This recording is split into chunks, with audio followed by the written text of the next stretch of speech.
Welcome to the Industry Show. I'm your host, Nitin Bajaj, and joining me today is a very special guest, Bruna Jones. Bruna, welcome on the show. Thank you very much. Bruna, you're officially the youngest person we brought on the show. So I'm super excited. I'm sure of that. I really want to hear who is Bruna? All right. Well, to begin, I'm 91 years old and I've had many great experiences. I'm a first generation American. My parents were from Italy. And then I learned to embroider when I was 8 or 9 years old. And I've always been involved with embroidery and cross stitching. And I was artistic. I studied art in high school and in college. And then after graduation, I worked for several years in an advertising agency. Then my college sweetheart had to go to the Army. So I waited for him to get out. And then we married. And over the years, we had 4 children. I stayed home to care for the children and often did freelance work. Now, my first venture, you know the story, necessity is the mother of invention. Yes. My daughter had a hole in her brand new pair of jeans. So I went to the stores to look for applique patches to cover that hole, but I didn't find any. So I decided to create applique designs. Nautical was popular at the time, so I designed a booklet of nautical designs for people to copy. That was my first venture. And I can talk more about that later. But another venture I had was a result of teaching my daughter's Campfire Girls group how to embroidery. Every week, the girls would come to our house. They'd sit around our round oak table and they would learn different embroidery stitches. The goal was for them to create their own design and then stitch it. So in order to be creative, they needed a blank canvas to work on. So I had a friend make wooden frames. I stretched the fabric onto each frame and pulled it tight, stapled it to the back of the frame. So this was a lot of work. So afterwards I thought, why doesn't someone invent a square embroidery hoop? And that's how the idea started. And this time I did a lot of research. I joined Inventors Workshop.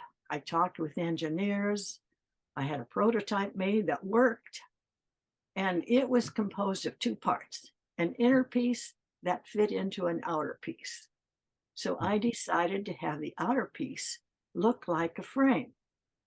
And when the square hoops were produced, we called them hoop frames.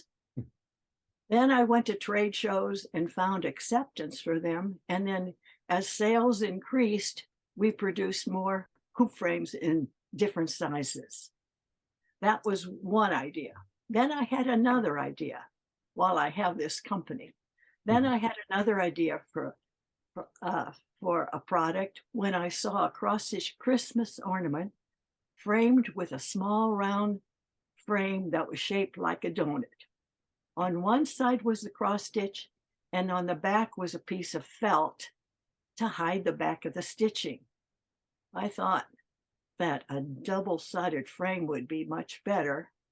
So I designed something. I thought the ornament should have 3 parts, a front and a back, and a solid center for both of the frames to fit on. And by now, having made the hoop frames, I was a bit familiar with injection molding. So I had a mold made to produce these double-sided frames in 4 shapes: hearts, ovals, circles, and bells. And I went to the trade shows. We did very, very well for a number of years. And then my husband was a history teacher. And when he turned 60, he retired. And so at that point, I decided to sell my business so that we could have time to travel and do other things. So I was lucky. I sold my company to a large global needlework company. Mhm.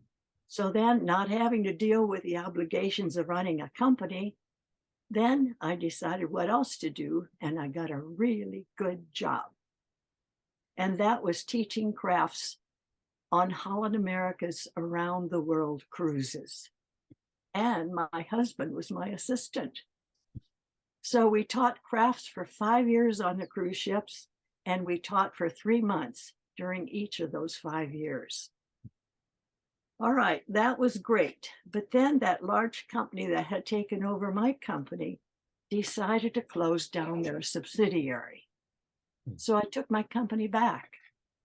We had the hoop frames, we had the double-sided frames, and from then on, we produced more products. We produced cross-stitch kits. We printed booklets with the cross-stitch designs for all of our frames, for our hoop frames and for our ornament frames. And so then I started going to trade shows again and contacting the large companies and sold to the mom and pop stores. So we did very well with a company. And then the last few years, I've had to put it on hold because there was an illness in the family and my husband was very ill. So now he passed away some while ago, and I'm really trying to start it up again.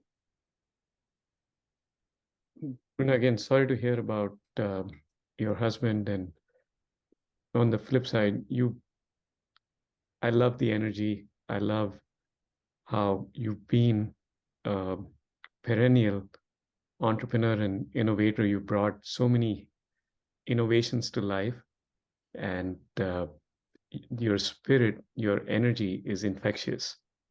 So, Yeah, well, I do have a lot of energy. Work hard. I've always worked hard. Yeah, yeah. and having gone through so many ups and downs, I am curious to know what is one big challenge you're facing right now?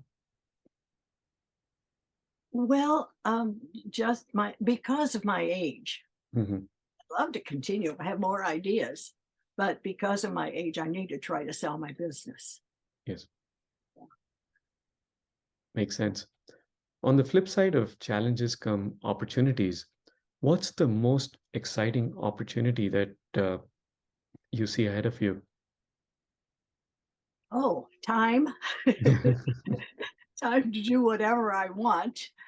Yeah, because I've been looking to do business, Yes. and well, and then just continue Mhm. getting ideas. I would love for you to, in the experiences you've had and the different things you have done, whether it's business, it's teaching, being on cruises, working with folks, what's one moment in time that, or one experience that blew your own expectations and became a success beyond your imagination?